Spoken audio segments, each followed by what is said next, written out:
मेहमान जो जाने को तैयार न था। शेख चिल्ली की अम्मी और उसकी पत्नी फौजिया दोनों 1 महीने के लिए कहीं जा रही थीं, परंतु दोनों को ही शेख चिल्ली को घर में अकेले छोड़कर जाने की बात अखर रही थी। पिछली बार जब हमने तुम्हें सिर्फ 1 दिन के लिए अकेले छोड़ा था तो तुमने घर को जलाकर लगभग राख कर दिया था, फौजिया ने कहा।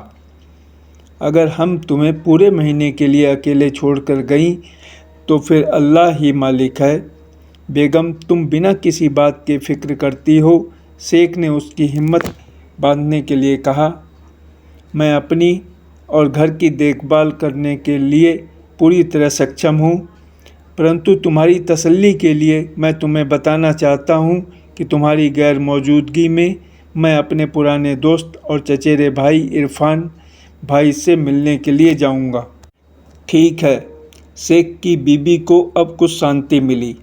हमारे आने के 1 दिन बाद तुम भी वापस आ जाना। शेख चिल्ली का चचेरा भाई इरफान पास के ही गांव में अपनी पत्नी और 2 बच्चों के साथ रहता था। उसकी एक छोटी सी कपड़े की दुकान थी। इरफान ने बचपन में शेख और उसकी अम्मी के साथ काफ़ी दिन गुजारे थे। उन गर्दिश के हालातों में भी जब उनकी माली हालत बहुत ख़राब थी, उन्होंने इरफान का हमेशा बहुत ख्याल रखा था। जब शेखर अचानक से इरफान के घर पहुंचा तो इरफान को बहुत खुशी हुई। इरफान को अपने ऊपर लदे तमाम एहसानों को चुकाने का यह अच्छा मौका नज़र आया।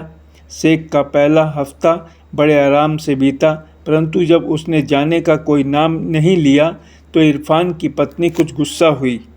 तुम्हारा भाई यहाँ और कितने दिन रहेगा? उसने अपने पति से पूछा। उसकी मर्जी, इरफान ने जवाब दिया। तुम क्यों फिक्र कर रही हो? वो पूरा दिन दुकान में मेरे साथ गुजारता है और फिर शाम को आकर रोज़ तुम्हारी और बच्चों की कुछ मदद करता है।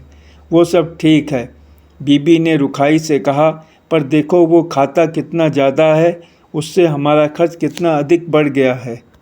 मेरे ऊपर उस परिवार का बहुत बड़ा कर्ज है और इस थोड़े से कर्ज की मुझे कोई परवाह नहीं है। देखो बेगम, कुछ दिन थोड़ा कम खाने और एक मेहमान को खिलाने से तुम्हारा कुछ खास बिगड़ेगा नहीं। उसकी मोटी बीबी गुस्से में रोने लगी।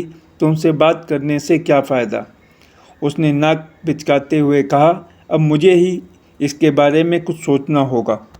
कुछ दिनों के बाद एक दिन इरफान जब शेख के साथ घर वापस लौटे तो उन्होंने देखा कि उनकी बीबी और बच्चे किसी यात्रा के लिए तैयार थे। भाईजान, इरफान की बीबी ने शेख से कहा, मुझे अभी अभी अपने पिता के सख्त बीमार होने की खबर मिली है, इसलिए हमें आज रात को ही वहां जाना होगा। अल्लाह जल्दी ही आपके पिता को ठीक करे। भाभी जी, शेख ने कहा, आप लोग घर की कोई चिंता न करें, आपके वापस आने तक मैं घर की हिफाजत करूंगा। पर भाईजान, इरफान की बीबी ने विरोध प्रकट करते हुए कहा, आप यहाँ रहेंगे कैसे? घर में तो कुछ खाने को नहीं है। खैरियत इसी में है कि आप वापस अपने घर लौट जाएं। तब मैं कल सुबह चला जाऊंगा, शेख ने कहा। मेरे घर में ताला पड़ा है। मुझे कल किस दोस्त के घर जाना है, यह बात मैं आज रात को तय कर लूँगा। अगले दिन सुबह घर छोड़ने से पहले शेख ने घर की थोड़ी सफाई करने की सोची। बच्चों के पलंग के गद्दे के नीचे उसे एक छोटी चाबी दिखी। वो रसोई की अलमारी की चाबी थी। इरफान की बीबी ने उसे यहाँ पर छिपा कर रखा था। अलमारी में कई दिनों के लिए आटा और दाल रखा था। शेख ने सोचा कि अब अम्मी और फौजिया के आने से पहले मुझे घर जाने की कोई ज़रूरत ही नहीं है। यह सोचकर शेख अपने लिए खाना बनाने लगा। इस बीच जब इरफान को पता चला कि उसकी बीबी के पिता की बीमारी की कहानी एकदम मनगढ़ंत थी तो वो अपनी बीबी पर बौखला उठा। 2 दिन बाद इरफान का पूरा परिवार जब घर लौटा तो शेख ने बड़ी गर्मजोशी से उनका स्वागत किया। कुछ दिन और बीत गए। शेख ने अभी भी जाने का कोई नाम नहीं लिया। इरफान की बीबी का लगातार पारा चढ़ रहा था। एक शाम को वो पलंग पर जा पड़ी और ज़ोर ज़ोर से कराहने लगी। हाय हाय, उसने अपने पति से कराहते हुए कहा, यह दर्द तो मुझे लेकर ही मरेगा।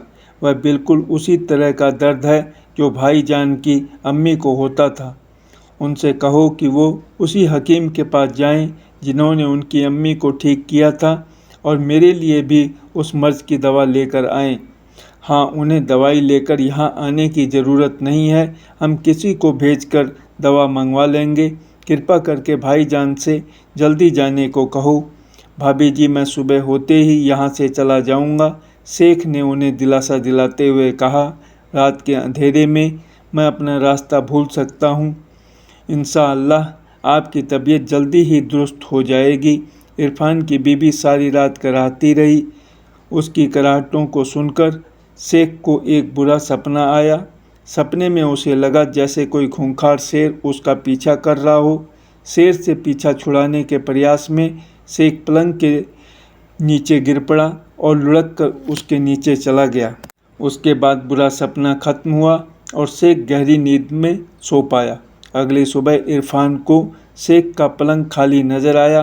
बेगम, वो तो पहले ही जा चुका है, इरफान ने अपनी बीबी से कहा। बीबी अपने पलंग से कूदकर दौड़ती हुई आई। मैं सच में बीमार नहीं थी, उसने हंसते हुए अपने पति से कहा। और मैं भी सच में अभी गया नहीं हूँ, शेख चिल्ली ने पलंग के नीचे से निकलते हुए कहा। और वैसे भी अब भाभी जी की तबीयत ठीक हो गई है। धन्यवाद।